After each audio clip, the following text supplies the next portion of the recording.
Hey folks, Ben here. Are chords getting you down? Is playing the ukulele giving you the blues? I've got just the thing to help. In this lesson, we'll be talking about chords and how you can get better at switching between them. I've got a magical exercise that will have you switching between chords in no time. Welcome to my channel. I greatly appreciate your likes and for following for more ukulele lessons. Now, a chord is a combination of two or more notes played at the same time. On the ukulele, it's very common to strum all four strings together to create beautiful harmonies.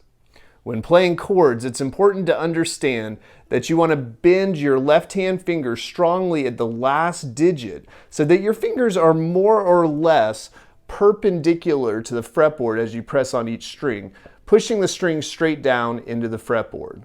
This prevents your fingers from blocking other strings. Then use your thumb on the back of the neck to get the leverage to help push the string in. Hopefully you've learned the basics of reading ukulele tab from my previous lessons, but let's talk about reading chord charts. These pictures represent the fretboard of the ukulele. The vertical lines are the four strings of the uke, and the horizontal lines represent frets. The ukulele is turned on its side in these pictures like this. Okay, the first chord I want to show you is C major.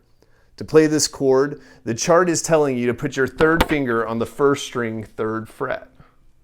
You'll be strumming all four strings like this. Don't smack the strings or clumsily pick at them one at a time. Cut through all four of them at once, like your hand is moving through water. I want to show you another chord now, also very easy. This chart is telling you to use your second finger to play the fourth string on the second fret. Arch that finger so it doesn't block any of the other open strings. This chord is A minor. Okay, you've learned two chords now, but to play a song, you're going to want to be able to quickly switch between them. And I have the perfect exercise to get this going quickly. I'll show you for switching between these two chords that I've taught you, but the application of this idea can be used for any chords you find out there on the net. Use it anytime you encounter a new chord change that you want to improve. We're going to start by slowly strumming the first chord 3 times. Then we're going to switch to our other chord and strum it 3 times. Then return to the first chord and strum it once, letting it ring out for 3 beats. Let me demonstrate.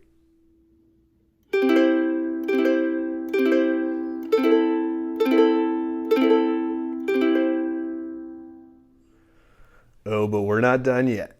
We're only halfway through this exercise, so stay with me as we reverse the chords.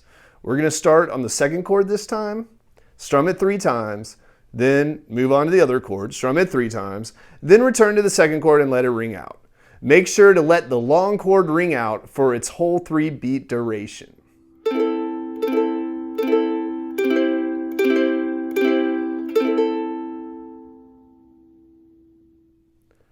When doing the 3 strums, try to strum only as quickly as you can switch between the chords, always working on closing the gap and having less dead time between the chords. I'll put the whole exercise together for you now.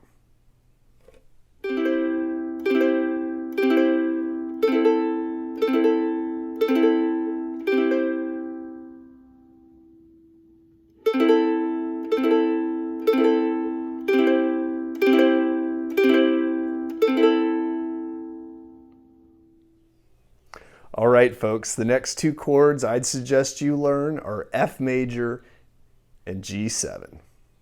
Try to make it a daily practice of picking 2 of these chords and practice improving your switching with what I've taught you here. You want to train your muscle memory to learn how to make these movements quickly and smoothly without you having to think about it too much.